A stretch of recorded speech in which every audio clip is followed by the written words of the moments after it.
This is how to change your age on TikTok. If you haven't already, make sure to go to the app on the App Store and update it. Once you've done that, let's go and open up the app.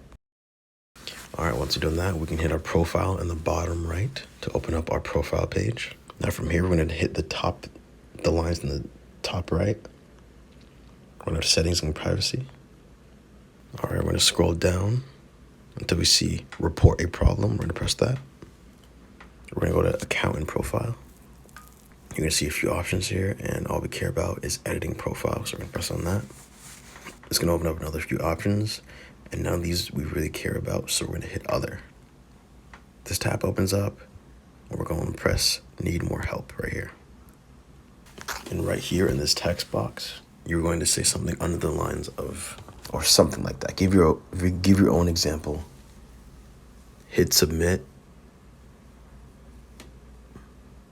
Your feedback is received, and they should respond to you with an answer or ways to help you shortly. Or another way that you could do it, that since once your account is made, you can't change your age, you can click your name up here and click add account. You can have as many TikTok accounts on here that you like. So if you like, you can create a whole new TikTok account with a correct age or a different age. That is how to change your age on TikTok.